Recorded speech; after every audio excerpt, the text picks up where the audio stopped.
जहां पर उनकी मौत हो गई। शराब पीने से तबीयत खराब होने के मुताबिक मामले के बाद पत्रकारों ले जाया गया, जहां पर जिलाधिकारी मुकुल कुमार गुप्ता ने कहा कि बुधवार के बाद पत्रकारों से बात करते हुए जानकारी जिलाधिकारी घर मुकुल कुमार गुप्ता ने कहा कि बुधवार सुबह रहस्यमयी परिस्थितियों में 3 जानकारी मिली कि मगहर अधिकारियों की टीम तुरंत इलाके में भेजी गई। रहस्यमयी परिस्थितियों में 3 लोगों को इलाज के लिए नजदीकी अस्पताल अधिकारियों की एक टीम लेकिन इलाके में भेजी गई बिक्री और सेवन पर प्रतिबंध लगा दिया था। नजदीकी अस्पताल भेजा गया, लेकिन उनमें से एक व्यक्ति की रास्ते में ही मौत हो गई। उसको रेगुलेटेड तरीके से बता दें कि जहरीली शराब से होने वाली मौतों की तादाद लगातार बढ़ती जा रही है। खास बात यह है कि अप्रैल 2016 में नीतीश कुमार सरकार ने बिहार में शराब की बिक्री और सेवन पर प्रतिबंध लगा दिया था।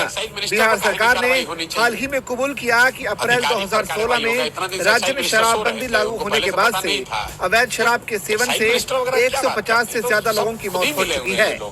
बिहार में किसको नहीं पता है कि चोरी हो रही है? एक्साइज मिनिस्टर क्या बात करती है? सब खाना पूर्ति करने वाले लोग हैं। जब मुख्यमंत्री कुछ नहीं कह रहा है, मुख्यमंत्री के 4 सलाहकार जो बैठ के राज्य चला रहे हैं वो कुछ नहीं बोल रहे हैं, सब उससे पैसा कमा रहे हैं, क्या बोलेंगे ये लोग? सीसीए लागू करने की भी बात हो रही है। अरे भैया कुछ भी करें, 1 लाख से ज्यादा लोग शराबबंदी कानून के तहत जेलों में बंद है। कौन है ये लोग? ये सब गरीब लोग हैं, समाज के वंचित समाज के लोग हैं, अति पिछड़े हैं, दलित हैं, उनको आपने जेल में बंद रखा है। नीतीश कुमार के अगल बगल में बैठा हुआ हर आदमी शराब पी रहा है। नीतीश कुमार के पार्टी से जुड़ा आधा आदमी शराब का धंधे में लिप्त है। एक्साइज मिनिस्टर क्या करेगा? ये जितने भाजपा और नीतीश कुमार और ये आरजेडी के लीडर हैं, किस दल का नेता शराब के धंधे से नहीं जुड़ा है? जरा बताइए तो मुझे। इनके बिना जानकारी के बिक रहा है। अभी राजद वाले सरकार में थे तो कह रहे थे शराबबंदी बड़ा अच्छा है, जब राजद वाले अलग हो गए तो कहते हैं जदयू वाले सब माफिया। भाई तीनों दलों में शराब से जुड़े हुए, शराब के कारोबार से जुड़े हुए नेता तीनों दलों में हैं। अधिकारियों के साथ मिलकर ये लोग लूट रहे हैं, बिहार की जनता के साथ बहुत बड़ा अन्याय कर रहे हैं। एक्साइज मिनिस्टर क्या बोलेंगे? 2 तारीख को जब आपने पार्टी लॉन्च किया था उस समय भी आपने जिक्र किया था शराबबंदी। अरे भैया मैं 2 तारीख की बात छोड़िए, मैं जिस दिन से, अरे कोई नहीं विरोध कर रहा है। विरोध वो कर रहा है जो कि शराब के गलत धंधे से पैसा कमा रहा है। विरोध तो करेगा ही, उसके विरोध करने से हम थोड़ी डरते हैं।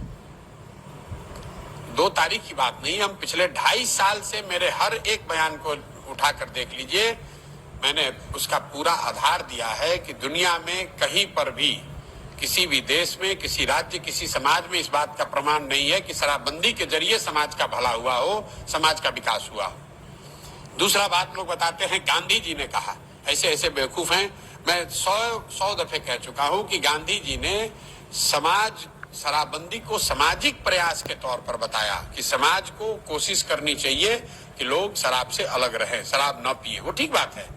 गांधी जी ने ये नहीं कहा कि कानून बनाकर शराबबंदी लागू कर दीजिए। अगर गांधी जी ने ये कहा होता तो 1947 में देश आजाद हुआ, गांधी जी मालिक मुखिया थे, उन्होंने लागू करा दिया होता कि शराबबंदी के लिए कानून बना दो। तो ये वो लोग हैं जो गांधी को ये क्या समझते हैं? गांधी को कितना बार पढ़े हैं? गांधी जी को पर 2 लाइन खड़ा होकर बोलना हो तो बोल नहीं सकते और कह रहे हैं गांधी जी ने कहा था। तो इसका कोई पॉलिसी का कोई प्रमाण दुनिया में नहीं है, इसका कोई मोरल आधार नहीं है। और सभी बात से अलग, भाई अगर शराबबंदी का कोई फायदा है भी तो फायदा तो तब होगा ना जब शराबबंदी लागू होगी। बिहार में शराबबंदी लागू है कहाँ?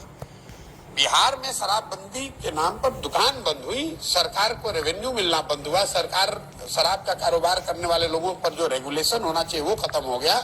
घर घर शराब माफिया और अधिकारियों की मदद से शराब बिकने लगी। तो आप ये बताइए, किसी एक गांव में एक जगह शराब बिके, रेगुलेटेड बिके, जांच सरकार के नियंत्रण में बिके, वो अच्छा है कि घर घर में जहरीली शराब बिके, गलत शराब बिके, वो अच्छा है? हम लोग बिल्कुल इसके पक्ष में कि शराबबंदी हटनी चाहिए। नहीं देखिए, मैं तो पहला व्यक्ति हूँ जो सार्वजनिक तौर पर हर मंच से ये बात पिछले 2.5-3 वर्षों से, जब से मैं बिहार आया हूँ, गांव में गया हूँ, मैं घूमकर जो देखा मैंने, उसके आधार पर कह रहा हूँ कि बिहार में शराबबंदी कहीं लागू है ही नहीं। ये तो शराबबंदी सिर्फ सरकारी फाइलों में, नेताओं के भाषणों में लागू है। शराबबंदी के नाम पे शराब की दुकानें बंद की गई हैं, घर घर शराब बिक रही है। और आज की जो घटना कल की है ये तो दुखद है, बहुत दुखद है। लेकिन इसी छपरा में 1.5 साल पहले करीब 70 से ज्यादा लोगों की दुखद मृत्यु हुई थी। कोई बिहार का ऐसा जिला नहीं है, कोई ऐसा पंचायत नहीं है जहां पर जहरीली शराब से लोगों की मृत्यु नहीं हुई है। बहुत घटनाएं जब कुछ रिपोर्टेड हैं, बहुत घटनाओं का रिपोर्ट भी नहीं हुआ है। और ये तो मृत्यु जब एकदम एक तरह से एक्सट्रीम घटना है, लेकिन सामान्यतः जो घटिया क्वालिटी की शराब है, जो शराब माफिया जहरीली शराब या गलत तरीके के शराब जो बेच रहे हैं ये लोग, इसके पीने से जो लोगों के स्वास्थ्य पर, उनके लिवर पे जो असर हो रहा है, इसकी तो कोई चर्चा ही नहीं हो रही है।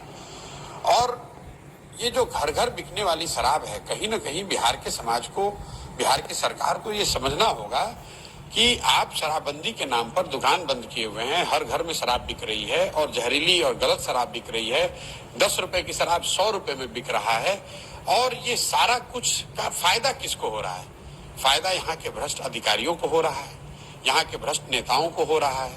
और जो बहुत बड़े पैमाने पर शराब माफिया है यहाँ पर, जो इस शराब के धंधे से 15 से 20 हजार करोड़ रुपया कमा रहा है, ये लोगों की मिली भगत है जिन्होंने ये भौकाल खड़ा किया हुआ है।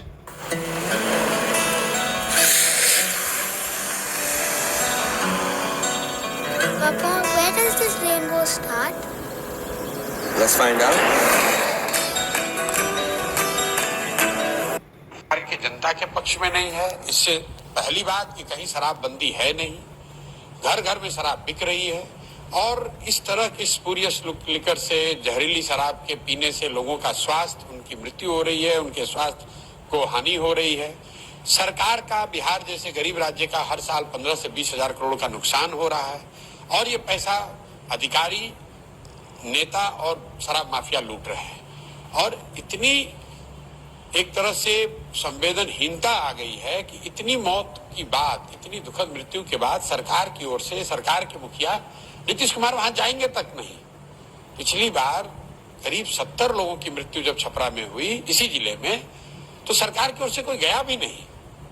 कोई अधिकारी जाएगा, खाना पूर्ति करेंगे, फिर वही बात हो जाएगी। पूर्वी चंपारण में घटना हुई है, कोई बिहार का जिला नहीं है जहां ये घटना नहीं हुई है। बिल्कुल सरकार को पैसे की चिंता नहीं करनी चाहिए। सरकार में जो लोग हैं, जो भ्रष्टाचार से इसके जरिए पैसा कमा रहे हैं, उन पर लगाम लगाने का एक ही तरीका है, इस फर्जी शराबबंदी के कानून को हटाया जाए। शराब अगर बिकना है तो उसको रेगुलेटेड तरीके से बेचा जाए, ताकि कम से कम लोग गलत शराब ना पिए, किसी की मृत्यु ना हो और शराब माफिया को रोका जा सके। एक्साइज मिनिस्टर ने भी कहा है कि जितने भी अधिकारी है वहाँ पे सब पे कार्रवाई कर। भैया, एक्साइज मिनिस्टर पर काहे नहीं कार्रवाई होनी चाहिए? अधिकारी पर कार्रवाई होगा। इतना दिन से एक्साइज मिनिस्टर सो रहे थे, उनको पहले से पता